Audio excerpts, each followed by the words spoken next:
Esta é a célula. São as menores unidades estruturais e funcionais dos seres vivos. Foram descobertas pelo biólogo Robert Wood em 1663, que observava cortes de cortiça, material de origem vegetal utilizado para fazer rolhas. Na maioria das células humanas, há uma estrutura chamada núcleo. Nesta região, vai ocorrer o controle das atividades celulares. O núcleo contém o genoma, que é um código genético que possui toda a informação hereditária de um ser. Esse genoma é dividido entre 23 pares de cromossomos. Cada cromossomo contém uma longa fita de DNA, firmemente empacotada ao redor de proteínas chamadas de estonas. As estonas são as principais proteínas presentes no nucleossomo. Possuem importante papel na regulação dos genes. Quando um gene é ligado, uma enzima chamada RNA polimerase se conecta ao gene e se move ao longo do DNA, fazendo uma fita de RNA mensageiro. O código do DNA determina a ordem em que as bases livres serão adicionadas ao RNA mensageiro. Este processo é chamado de transcrição. O RNA mensageiro se move para fora do núcleo, até o citoplasma celular, se dirigindo ao ribossomo, ou informalmente conhecido, a fábrica de proteínas. O ribossomo se liga ao RNA mensageiro. O código deste RNA será lido pelo ribossomo para produzir uma cadeia de aminoácidos. Moléculas do RNA transportador levam os aminoácidos até o ribossomo. Enquanto cada base é lida, o RNA transportador entrega o aminoácido correspondente, formando uma corrente crescente de aminoácido. Essa corrente de aminoácido vai até uma máquina molecular, que irá dobrá-la, formando a proteína. Essas proteínas passam, então, a desenvolver suas funções na célula. Continuadamente, ouvimos falar que o nosso material genético é o DNA. Lemos e estudamos, através da biologia, que por meio do estudo do DNA, podemos encontrar respostas para várias atividades na vida de um ser vivo, como, por exemplo, a hereditariedade, doenças genéticas, dentre outras. O DNA foi descoberto pelo alemão Johann Friedrich em 1869. O ácido desoxirribonucleico, ou DNA, é um ácido nucleico que possui destaque por armazenar as informações genéticas de muitos seres vivos. Essa molécula de DNA, ela é formada por nucleotídeos e geralmente apresenta um formato de dupla hélice. Nos organismos eucariontes, esse DNA ele vai ser localizado no núcleo celular, vai ser localizado também nas mitocôndrias e nos cloroplastos. Já nos organismos procariontes, esse DNA ele vai ser encontrado em uma região que não é delimitada por membrana. O nome dessa região é nucleoide. O DNA ele é composto por nucleotídeos. E esses nucleotídeos eles vão ser compostos por 3 partes. Um carboidrato de 5 carbonos, ao qual se dá o nome de pentose, uma base nitrogenada e um ou mais grupos fosfato. No que diz respeito ao açúcar presente no DNA, vai se ter a presença de uma desoxirribose. Daí o seu nome, ácido desoxirribonucleico. Diferentemente do RNA, que vai ter a presença de uma ribose. Qual a diferença da desoxirribose presente no DNA para a ribose presente no RNA? A desoxirribose do DNA vai ter uma hidroxila a menos do que a ribose. As bases nitrogenadas são uracila, timina, guanina, adenina e citosina. Destas 5 bases nitrogenadas, apenas a uracila não está presente no DNA. A uracila ela vai estar presente no RNA. A adenina ela vai se ligar à timina e a citosina ela vai se ligar à guanina. No caso do RNA, que tem a presença da uracila, essa uracila ela vai ficar no lugar da timina. A uracila vai se ligar com a adenina. Essas bases nitrogenadas, elas podem ser classificadas em 2 grupos, as pirimidinas e as purinas. As bases que são classificadas como pirimidinas, elas vão possuir apenas um anel de 6 átomos. Este vai ser composto de nitrogênio e carbono. No caso das bases que são classificadas como purinas, irão possuir 2 anéis. Um anel composto de 6 átomos e outro anel composto de 5 átomos. Citosina, timina e uracila são bases nitrogenadas pirimidinas. Adenina e guanina são bases nitrogenadas purinas. Os nucleotídeos das cadeias polinucleotídeas são unidos uns aos outros por ligações fosfodiéster. Nessas ligações, um grupo fosfato conecta o carbono 3' de um açúcar ao carbono 5' do próximo açúcar. Essa junção dos nucleotídeos forma um padrão típico de repetição de unidade, a qual chamamos de açúcar fosfato, que forma a cadeia principal. A esta cadeia principal estão ligadas as bases nitrogenadas. O DNA é uma molécula extremamente importante para os seres vivos.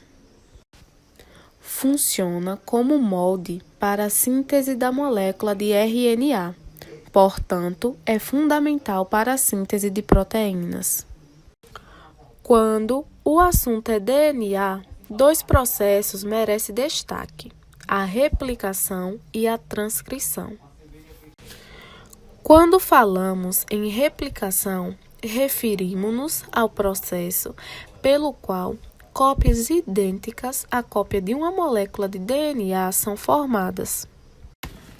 São 3 modelos básicos que se tem da replicação do DNA, que foram propostos pela comunidade científica: replicação semiconservativa, replicação conservativa e replicação dispersiva.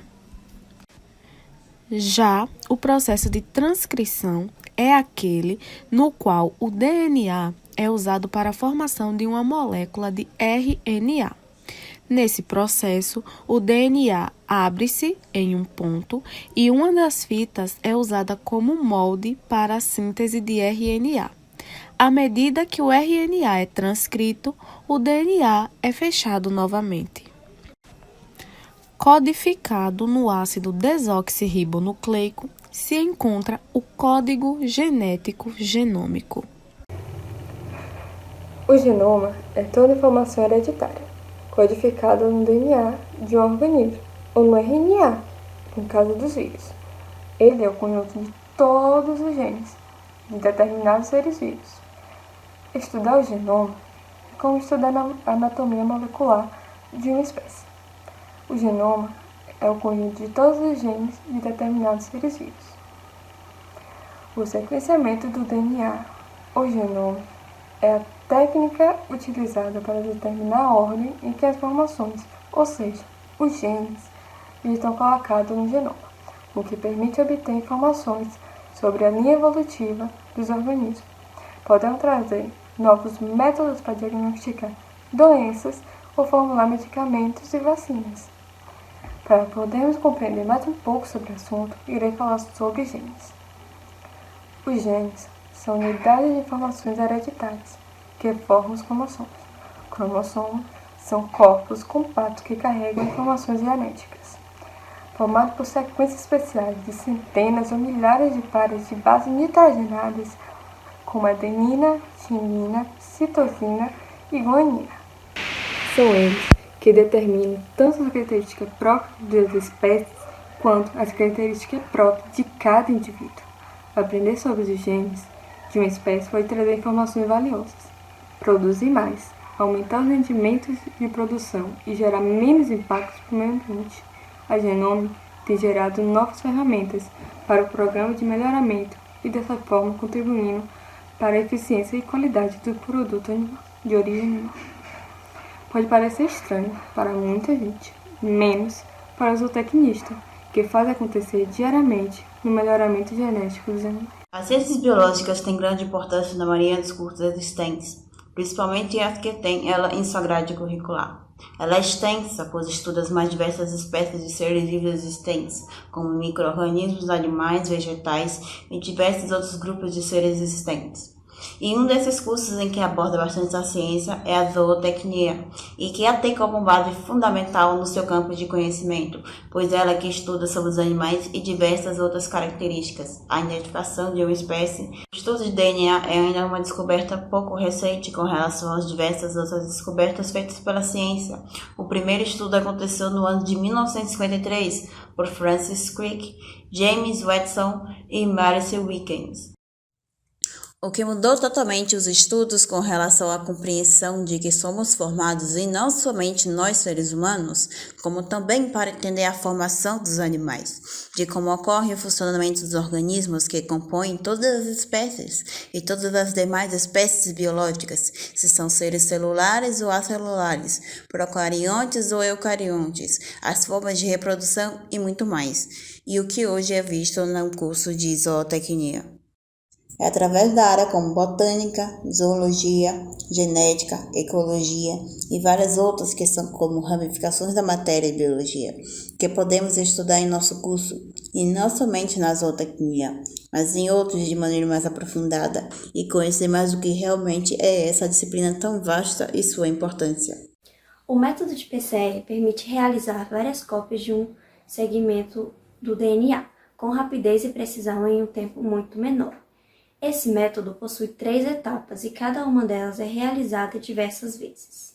Desnaturação. O DNA genômico contendo a sequência a ser amplificada é desnaturado por aquecimento a cerca de 95 graus Celsius por 30 segundos. A dupla fita é aberta, tornando-se uma fita única. Anelamento ou hibridação. Após a separação das fitas, um par de iniciadores ou primers complementam a fita oposta da sequência de DNA a ser amplificada.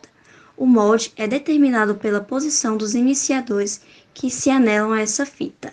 Esta etapa ocorre a uma temperatura de 60 graus Celsius. A seleção genômica ampla consiste na predição simultânea dos efeitos genéticos dispersos em todo o genoma do organismo e explica grande parte da variação genética em um caráter quantitativo. Nessa seleção, são utilizados até 800.000 marcadores, cujos testes são organizados em micropapéis, denominados chips, e realizados de uma única vez.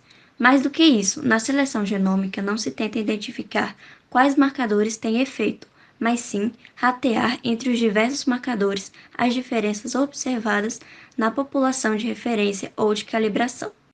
Após a calibração, é criada uma equação que permite calcular o valor genético-genômico do animal, sem necessidade de coletar seus dados no campo.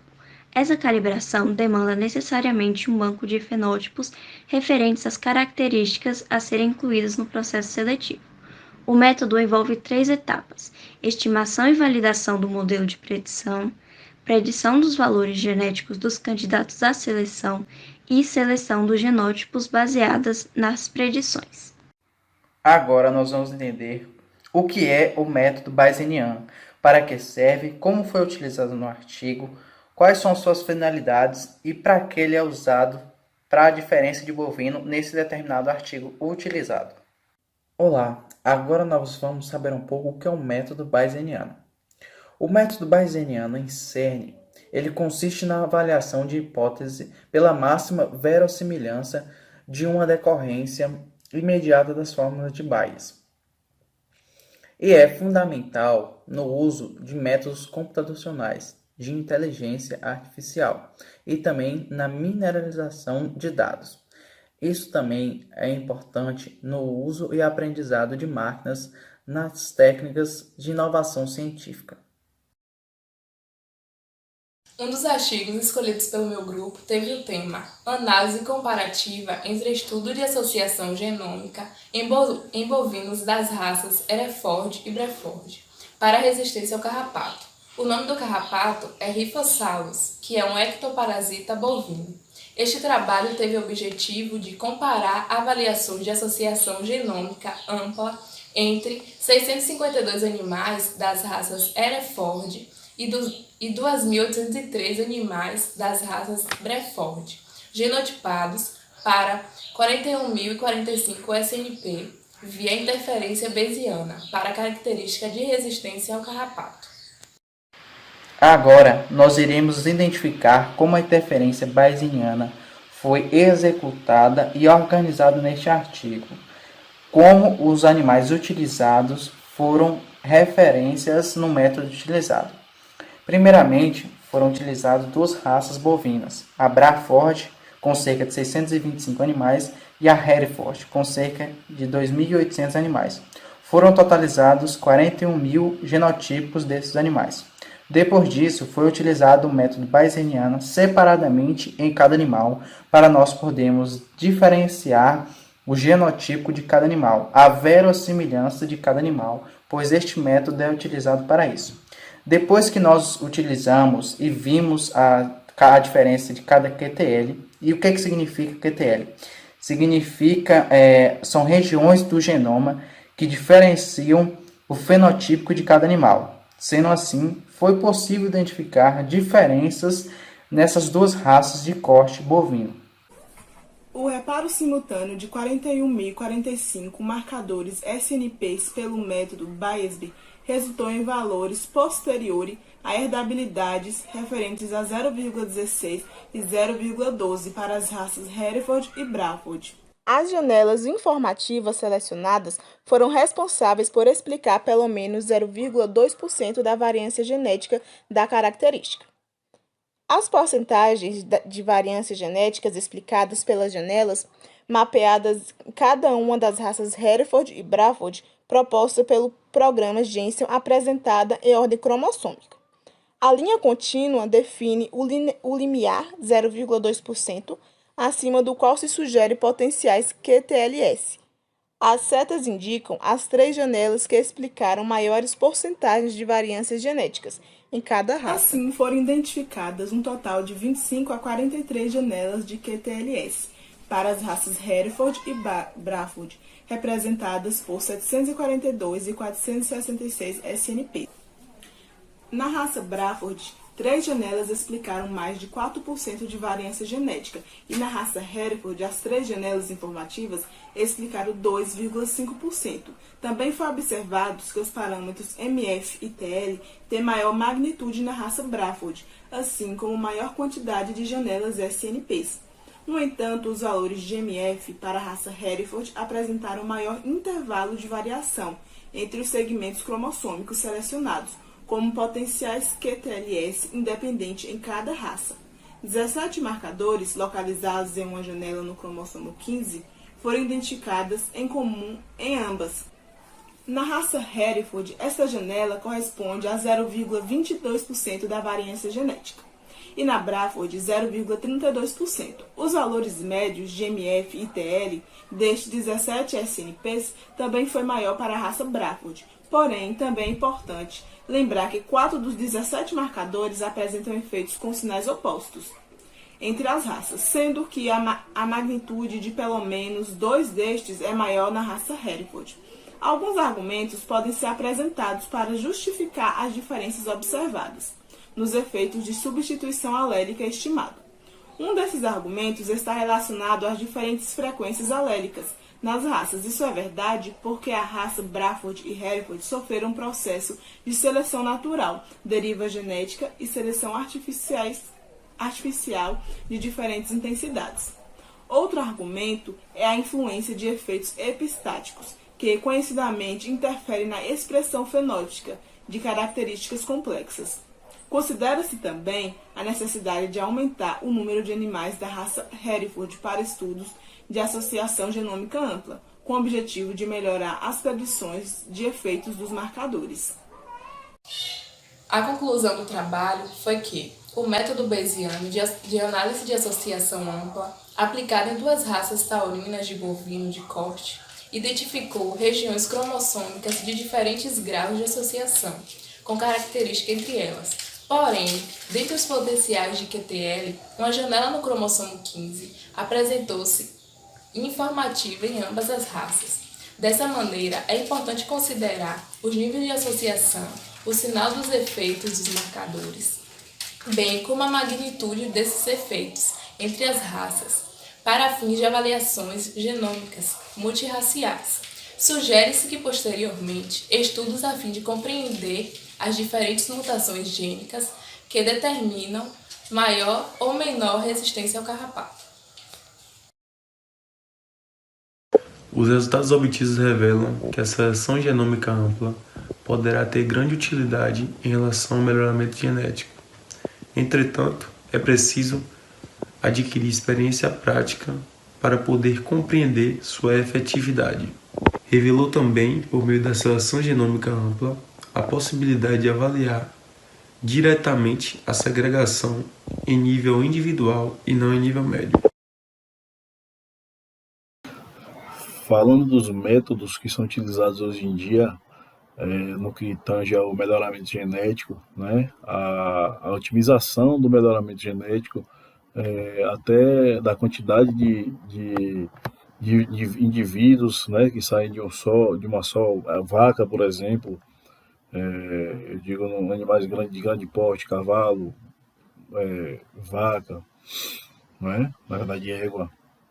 Hoje em dia é utilizado, por exemplo, a questão da inseminação artificial, não é? Que nada mais é que você coletar, otimizando, obviamente, a qualidade do que você se propõe a fazer, a qualidade da genética, né? Apurando a genética, você consegue hoje o sêmen de diversos indivíduos aí que servem como base genética, né?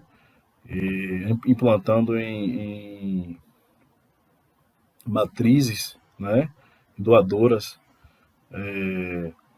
que você consegue apurar mais a genética, correto? Porque, assim, se você observasse há algumas décadas atrás, pouco tempo atrás, a produção era muito limitada por se tratar de ter que esperar um longo período de tempo, até um ano, né? No caso de éguas, 11 meses, de vaca, 12 meses, um ano, né? Para poder estar sempre produzindo com um animal. Hoje você consegue produzir com o mesmo animal, se você tem um garanhão bom, por exemplo, e uma égua matriz, né? Você consegue fazer vários filhos dele no ano, né? Então, os métodos hoje em dia, com inseminação artificial, por exemplo, ficou muito fácil, melhorou bastante, né? Você consegue otimizar e não precisa estar correndo certos riscos, né? Você consegue hoje em dia fazer o cruzamento que lhe agrade, né? Um cruzamento que você aposte bastante e que realmente seja muito vantajoso, né? Minimizando os custos, os riscos, né? Isso é importante.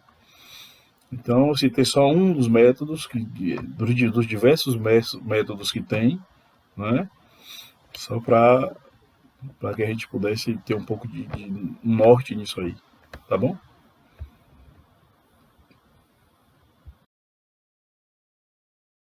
A seleção genética tem sido praticada pelo procedimento BLUP, utilizando dados fenótipos avaliados a campo. Uma primeira proposição realizada para aumentar a eficiência desse procedimento foi a MAS, utilizando marcadores para melhorar a eficiência desse procedimento, o qual foi baseado em dados fenótipos e moleculares. porém não é útil para caracteres de baixa herdabilidade. Em seguida foi proposto um novo método de seleção genômica ampla, que possui alta acurácia seletiva, baseado exclusivamente por marcadores e com grande eficiência para caracteres de baixa herdabilidade, discutindo posteriormente aspectos referentes ao tamanho amostral adequado para efeitos genótipos dos marcadores. O presente trabalho tem como objetivo apresentar a metodologia da seleção genômica ampla e simular um caso de aplicação da mesma, visando enfatizar as suas vantagens sobre a MAS. Tem como objetivo também demonstrar a relação entre o BLUP tradicional e o BLUP genômico associado à GWS, seleção genômica ampla. O sequenciamento genômico do coronavírus no Brasil teve um aumento significativo de quase 10 vezes. Os testes moleculares para diagnósticos da Covid-19, chamados de RT-PCR, têm um papel fundamental no controle da doença. A secreção do nariz e da faringe, que são recolhidos no exame, é um método importante no combate da pandemia. O sequenciamento genômico permite determinar o surgimento, a predominância e a potência de novas variantes do coronavírus.